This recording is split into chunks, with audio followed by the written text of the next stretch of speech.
3 News Now this week. Nearly 3.5 years after its initial announcement, guests can swing for the netting at Topgolf starting next Monday. We feel now is the time to open up to this community. Marcus Parent with Topgolf Omaha says the 72 bays are 11 feet apart and are perfect for social distancing. Staff will go through temperature checks and will be wearing masks. For guests, the masks are optional but strongly encouraged. We wanted to make sure we opened up when we were able to do so in a very safe manner. The motion technology makes it possible for guests to not touch the ball on a swing. Staff will also sanitize every club and the tables after each reservation. So it's our intention to ensure that every single bay, every single guest can enjoy their gameplay, they can enjoy their food, they can enjoy their beverages in as safe of a place as we could possibly provide. And along with disinfecting the clubs, Topgolf put up a protective screen in between each table to have an extra layer of safety. If that alone provides additional protective measures for our guests, we felt like it was the thing to do. At the start of the pandemic, Topgolf had to furlough its staff. The opening is giving 200 people in the area jobs. But now that our doors are opening, we're welcoming them back home, welcoming them back to their jobs, and then, generating revenue not only for ourselves, but for Omaha. Social distance recreation is part of the new normal. Parents hopes Topgolf can be a way to get people together while staying safe. Being here and having our doors open to our guests, that the sense of connecting with people, such a powerful thing for us humans.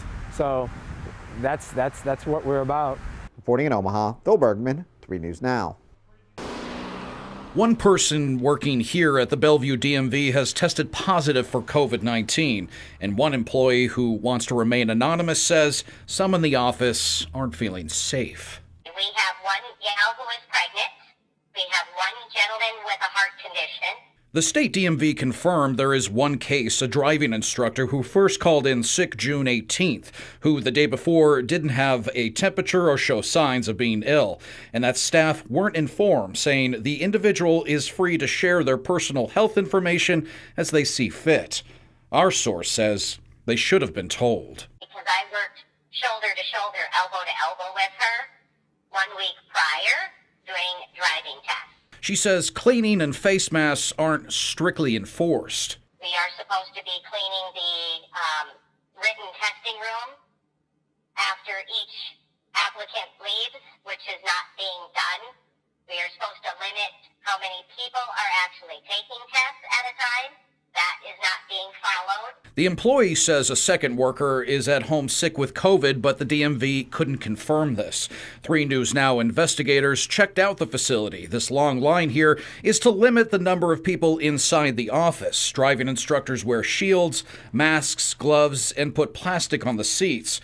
For our source, she wants to see the DMV do more. If there is a case, let the public and employees know.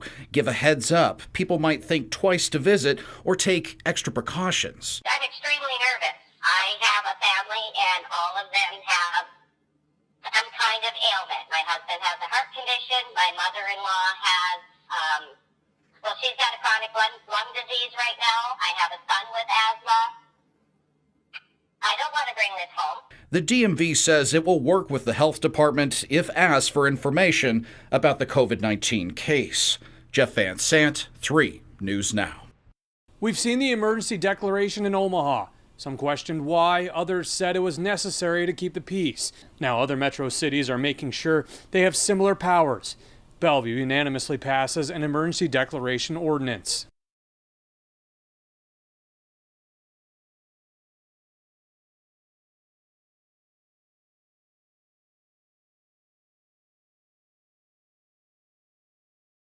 The ordinance allows the police chief to enact a curfew and gathering restrictions. The mayor could prohibit alcohol sales or stop gasoline and flammable liquid sales. The ordinance will not prevent the right to bear arms, which was initially suggested. Oh, because that's a constitutional right, and we had to stand up for our citizens. Okay, so it was important that we fought that fight tonight, and we won that. Mayor Hike says they have similar language as Omaha and Sarpy County. He understands people's rights to rally, but wants to protect when public safety is at risk.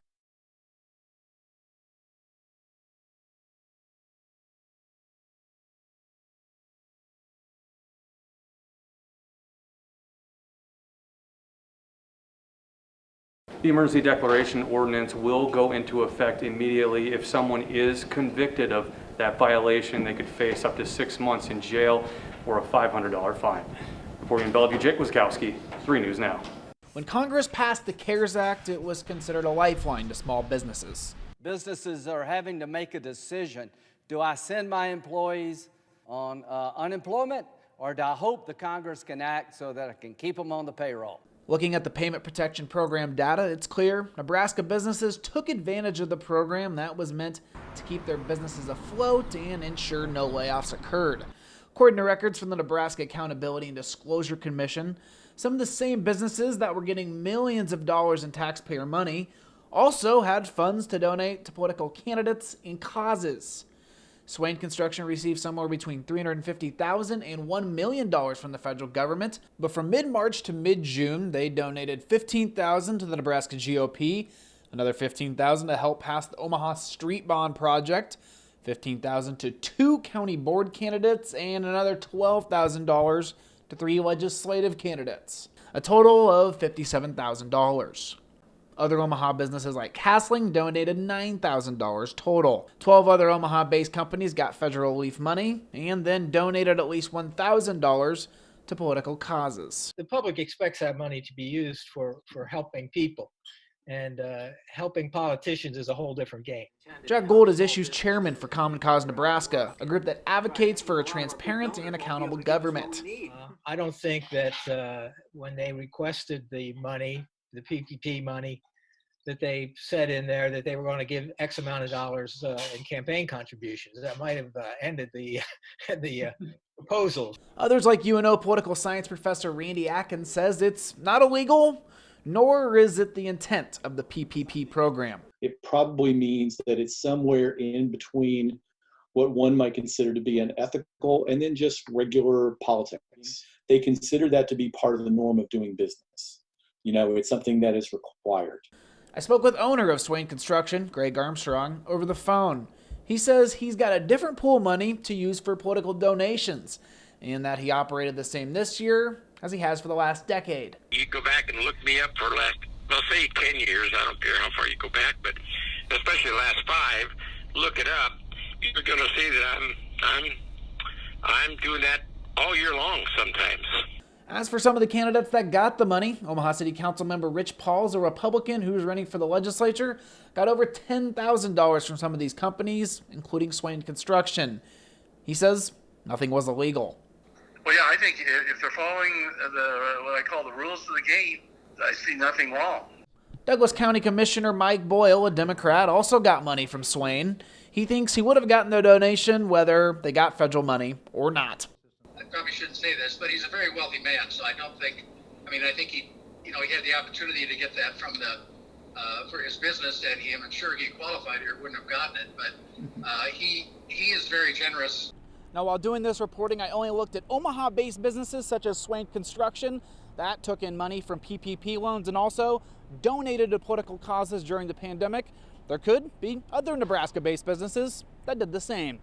Reporting in Omaha, John Kipper, 3 News Now. That's awesome. This is pretty much what building swishboom looks like. That's exactly what it looks like. Brother and sister-in-law Kelly Michaels and Richard Tom, both parents, both with full-time jobs, noticed a gap in the market when it came to finding babysitters. People want to trust the people they're inviting into their homes. So they created a startup company that launched just this past Sunday called Swishboom. So Swishboom is an interesting platform and an interesting homegrown startup that was grown out of the need to hire people you trust, but do it efficiently. Families log on, create a profile, and then add a network of trusted babysitters from friends and family to efficiently post babysitting jobs so you can have a night out, or given the pandemic, more of a night in. If you have to work from home for 2 days and you really need undivided attention, you can have a sitter come into your home, watch your kids, and you could be working in your basement. Once you post the babysitting gig, it can get picked up by a babysitter in minutes. Versus the game of phone tag you likely play with your own network of sitters. the old way. Swishboom is here to help the community with the problem of finding childcare during the pandemic and will hopefully help young individuals earn some extra money along the way. Young startups really create a lot of new jobs fast, and they really set a new standards of what employment looks like. So the little ones can keep playing, parents can keep working, and the economy can keep chugging along. Reporting in Omaha, Rudolph Sinaida, 3 News Now. Trying to get everything on that grocery list, finding the right aisle, and waiting in line to pay. By the time we get to the cashier, going home is what's top of mind. But checking those receipts should be too. It's happened a couple times, but I'm the kind of person that checks my receipt every single time. And usually I try to catch it before I walk out the door. But it has happened that I've gone home and I've checked the receipt and I'm like, okay, why do I have a double charger? It can sometimes be a mistake that they just swipe it twice, but sometimes you know that that's not the case. Some even heading over to social media to express their feelings, like this post with an "aw man" captioning. When it's just a few dollars, you may not want to head all the way back to the store, but according to Liza, you absolutely should. Sure, but if it's done continuously, it's not $3, it's not $1. It's $1 multiplied by how many people. So it's, there's, and I don't know how to say it in English, but in Spanish, there's something called robo hormiga. Meaning all of those little charges add up, and sometimes the response is not a pleasant one. They kind of get defensive. So I'm the kind of person that I'm a very logical thinker. I'm like, okay, well, how about we check your cameras, and you'll see that I didn't get the item twice or 3 times. And the inconvenience can start to get to you. I mean, usually people are very considerate about it, but when it's not, I mean, it becomes a very frustrating situation. But when I called, I got a very quick and cooperative response. All you have to do is bring the receipt in and we'll take care of it. That I've seen things that I didn't even see swipe. So that has been like other experiences. I'm like, wait, where did this even come from? That experience just makes you just want to check what you're being charged nowadays. On May 30th, James Gerlach was shot here near the corner of 12th and Harney when a night of protest turned violent. The 22-year-old man's death sparked outrage for many in the community when the man who shot him was not charged. Ever since, protesters have been gathering, saying they are seeking justice for James. So how do you keep a movement going for over 30 days? I talked with organizers to find out. The Justice for James group says it will have its 36th and final day of protests outside County Attorney Don Klein's home on Saturday. The 36 days represent the 36 hours it took for Klein to decide not to charge Jake Gardner for the death of James Gerlach. It is an historic moment in time for Omaha to see a demonstration last for 30 days and then go to 36 days. We've been able to do that with the support of community and using all of our networks to ensure that we're feeling both empowered in this experience and safe in this experience. Along with community support, education and organization have also allowed the demonstrations to go on for so long. The ACLU of Nebraska has worked with the group to help educate protesters on their rights and educate the community about Gerlach's case. The Justice for James campaign is so strategic and so sophisticated about focusing the energy of the community in a positive and meaningful way. While they will be leaving Klein's neighborhood, the group says they will continue speaking out on the case until they believe justice has been served or the attorney resigns. They also are branching out to bring racial equality to Omaha in other ways. We know a big part of this will be community education, and that's why we're presenting our organizer lab to the city. It's a free half-day session where you can come in and learn about the practical implications of your demonstration efforts, learn how to do demonstration around policy and organize. The ACLU says it is also working with the group to address things like the police presence in Omaha public schools and budgeting of social services. This moment is unlike anything that I've ever seen or had the opportunity to be a part of. And talking with my peers and talking to legacy leaders in Nebraska, they're also really recognizing how different this moment feels. Jessica Edson, 3 News Now. Stay connected at 3newsnow.com.